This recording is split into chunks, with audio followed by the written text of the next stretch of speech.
FA で MLB への移籍を表明していたソフトバンクの千賀投手がニューヨークメッツと5年総額7500万ドル、日本円で約102億円で合意しました。2021年から2年間ソフトバンクホークスに所属し、千賀投手と同僚であったコリン・レイ投手が千賀選手と先日レッドソックスへの移籍が決まった吉田選手について話してくれました。Let's bring in former Major League pitcher Colin Ray, who right now is a free agent. He's training back in Iowa, and hopefully his baseball journey continues. But Colin, it's invaluable to have us because everyone's saying, "Wow, Kodai Senga, this guy's supposed to be great." But well, who is he? What can he bring to the table? And you were teammates with him in the NPB last year, so give us a scouting report on Kodai Senga. Yeah, Kodai's awesome, man. He's just such a great teammate. What he brings to the table every time out, he's just, he's so competitive, and he's one of those guys really that is, I guess you'd say, like a freak. I mean, he does things that not too many other pitchers can do. And over there, it's doesn't matter if it's in April or September. Every game it's a must-win game, and so he's facing the best every time out, and they want to get him. And just to see his competitiveness out in the mound, and obviously when you watch him throw, you can see how nasty his stuff is. So, it was just a pleasure to play with him, and it's exciting right now for him and his family, and I'm just happy for him. That's the most important thing for me. When you get a guy coming over, from a different league, from somewhere else. Look, the NPB is a fantastic league. I mean, it is an ultra competitive league, right?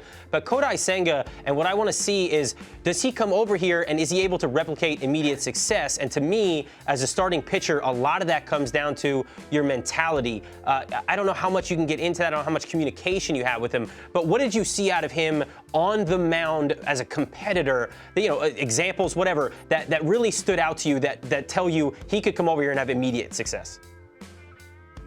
I just think, his stuff plays no matter where he's at. I think, he's got upper 90s fastball with a nasty split. And, I think the second half of the season, his slider really started to take off.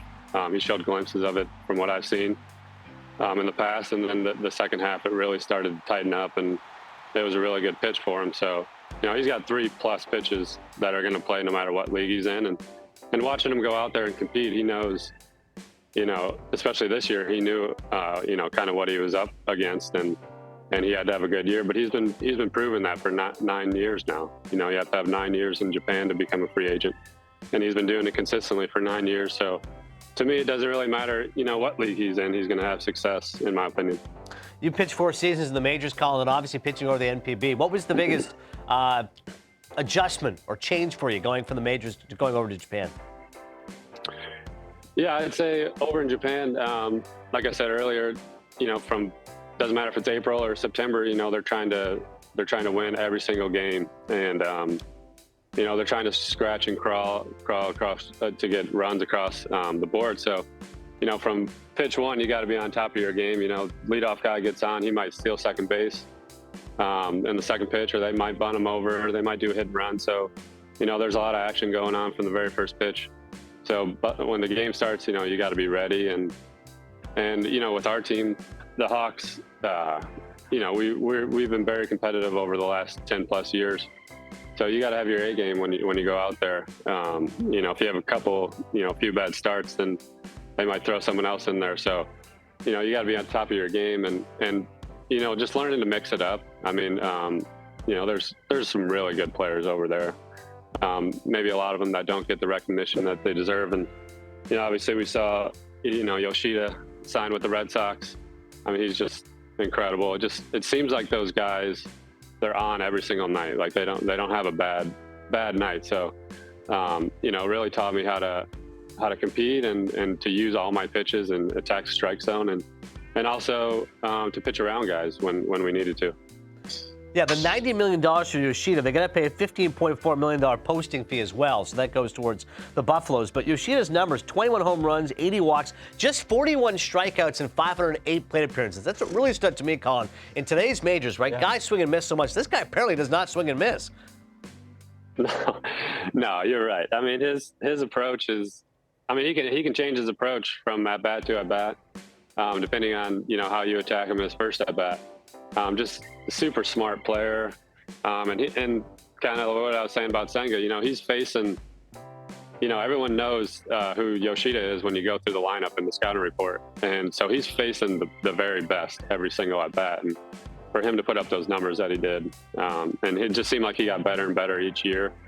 So I'm excited for him to see how he does. And I think, there's no question that his success in Japan is going to translate very well over here.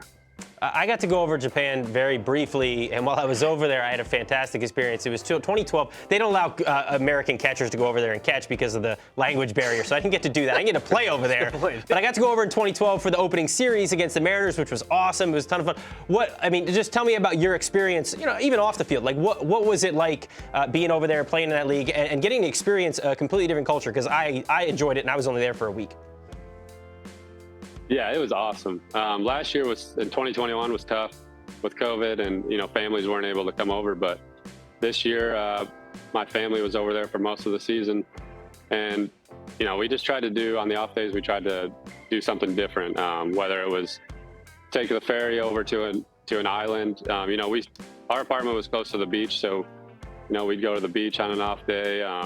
Try different foods, and then they were able to go on the road with us a lot, and which our team did awesome with accommodating with all that. They took care of my family, very well.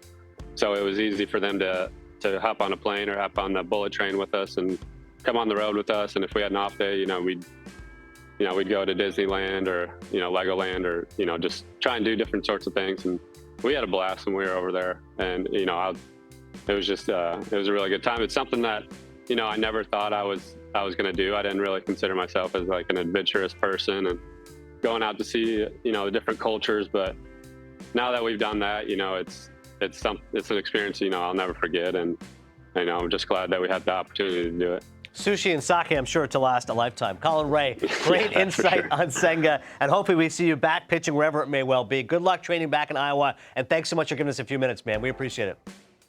All right, guys. Thanks for having me. Thanks, Colin. 育成ドラフト4位で年俸270万円からスタートした苦労人の千賀投手。それが年俸20億円とまさにアメリカンドリームをつかみました。コリン・レイ投手も2年間同じチームに在籍し、やはり千賀投手のスケールの大きさを感じていたようです。レイ投手は今季は日本で思ったような成績を残すことができず退団となり、アイオワでトレーニング中とのことですが、NPB 経由で活躍する投手が多いこともあり、MLB で早く所属が決まるといいですね。